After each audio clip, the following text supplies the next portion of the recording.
All right, Chad, we're about to record the song. Here's the clap. It's coming in at 10 seconds. Here we go. This is my rendition of Shallow. Here we go. Tell me something, girl. Damn it. Tell me something, girl.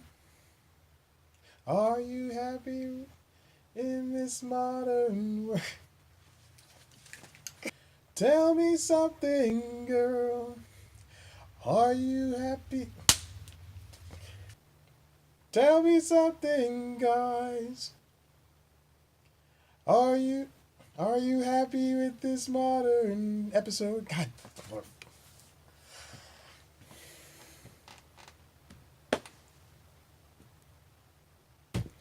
News time. It's news time. Delivering to you the news you didn't know about, the news you didn't care about, and the news you didn't know you cared about. With host, Chad White. Now, here's that host, Chad White.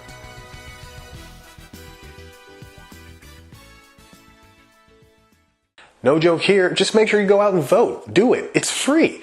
Welcome back to News Time. I'm your host, Chad White, and this is the soundtrack and voting news you didn't know about. A couple of weeks ago, one of the year's best films was released to praise, both critical and commercial. A Star is Born made waves as Lady Gaga and Bradley Cooper sang their ways into our hearts.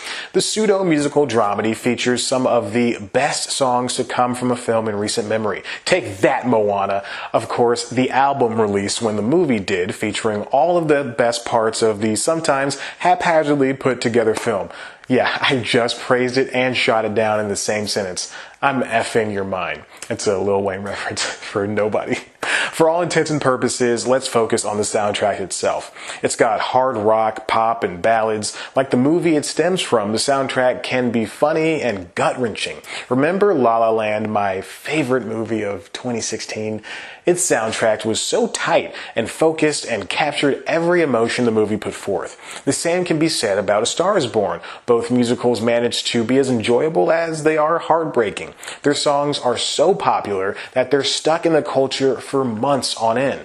Look at the single Shallow. When the ballad released to the public, it was so electric. It drew in hundreds of millions of views in just a few weeks. Chalk that up to Gaga fans, but that's still something. That's not how you say her name. Just a few weeks after the release, the final song, I'll Never Love Again, is making its way to #1 with YouTube kids singing it all over the place. Which brings me to this. A Star is Born, the soundtrack, landed at #1 on Billboard's Top 200, and trust me, that's a high honor. Just look at the episode of News Time I did on Billboard a couple weeks back. There's a whole weird way they count streaming numbers with added on sales. I explained it better here. There are now multiple tiers within the 200 album chart for on-demand streams. Tier 1 is $12.50 streams equals one album for paid subscription streams. That also includes free trials to paid services. Tier 2 is ad-supported streams, in which 30,750 streams equal one album. Not to mention, those who purchase at least 10 tracks of an album will also be counted towards one unit sale. Video and program streams are counted only in singles Hot 100 chart, not the 200 album chart. In 2019, believe it or not, Billboard plans to get even more detailed by having the 200 album chart depict numbers from higher paid subscriptions such as Tidal's Hi-Fi and cheaper subscriptions that only offer some of the music, not all of it. But thanks, you handsome son of a lovely woman. This top performance of the soundtrack landed stars Lady Gaga and Bradley Cooper their 5th and 1st charts respectively. To get there, the album had the biggest debut for a soundtrack in over 3 years since the sexy 50 Shades of Grey album in 2015. I got that numbers, if that'll get you going. Numbers break down like this. Physical unit sales were 162,000, track equivalent album sales were 32,000, and streaming equivalent album sales were 37,000. That's a total of 231,000 units in the first week. Numbers for the second week are going up on Billboard tomorrow.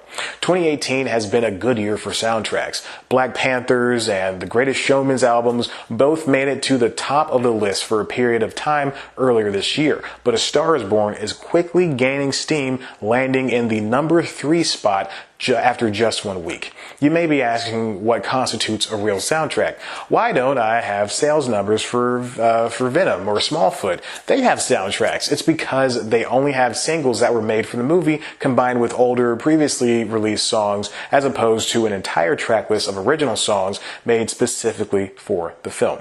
While it's true Django Unchained featured a new song from Rick Ross, there were a bunch of songs that previously existed. The same can be said about the Suicide Squad album. Man, that's a lot of Rick Ross. Oh, and you also may be wondering about film score albums versus soundtracks. Film scores are the wordless songs you hear in the background of a scene, while soundtracks are popular songs culled together for the movie. Easy. Film scores aren't as popular as soundtracks, though. Which is sad, I guess. The reason I'm covering this is because Bohemian Rhapsody, the story of Freddie Mercury and his merry band of, well, a band, released this past weekend to middling praise, but the soundtrack is a playlist of some of the band's biggest hits. Screenwrite contributor John Orchiola says that hearing the almost 24 songs playing throughout the movie makes it feel like a concert. Fat Bottom Girls, Radio Gaga, and Who Wants to Live Forever, and more encompass the career of the storied band with 79 straight minutes of classics. Billboard contributor Sophie Ding even reports that the original Bohemian Rhapsody music video has become uber popular as of late due to the movie's release. Uber? Though the movie may not be well regarded now, we'll have to wait a few weeks to see how the soundtrack does. Something tells me it'll eclipse A Star Is Born. The power of older white men who yearn for classic rock is strong. Very strong. And finally, tomorrow night, we'll finally be done with this whole midterm elections thing. Hopefully, there aren't any runoffs anyway. Go Stacey!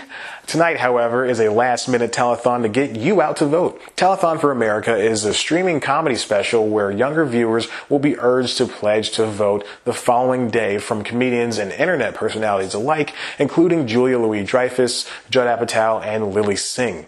Just look at these names. There's a lot of people. Comedian Ben Glebe helped set up everything through former First Lady Michelle Obama's When We All Vote campaign. You can check it out on YouTube, Facebook, and Comedy Central's website live. You know, where all the cool kids hang out. Comedy is not averse to tackling politics. It's been a staple of the genre since forever. Well, if The Marvelous Mrs. Maisel is any indication, it's only been a staple since the mid-20th century. Now, most comedy is predicated with political bias. Late-night hosts dedicate entire monologues and segments to making fun of one side. Stand-ups have whole sets on the topic. SNL's cold opens are just skippable at this point. It's a mess and really boring. Political comedy is here and it's loud. Hasan Minhaj's new Netflix series is clearly dedicated to informing while entertaining. It, like Sam B's Full Frontal, is meant to take a look at politics with a pointed eye. They're both charming and funny and steeped in personality. Not to mention, they're very good at what they do. But some people may find this type of comedy can lead them to become unwittingly skeptical of politicians. As the latest season of Queer Eye reboot taught us, not every politician is coming to pillage. Some are very, very well-meaning.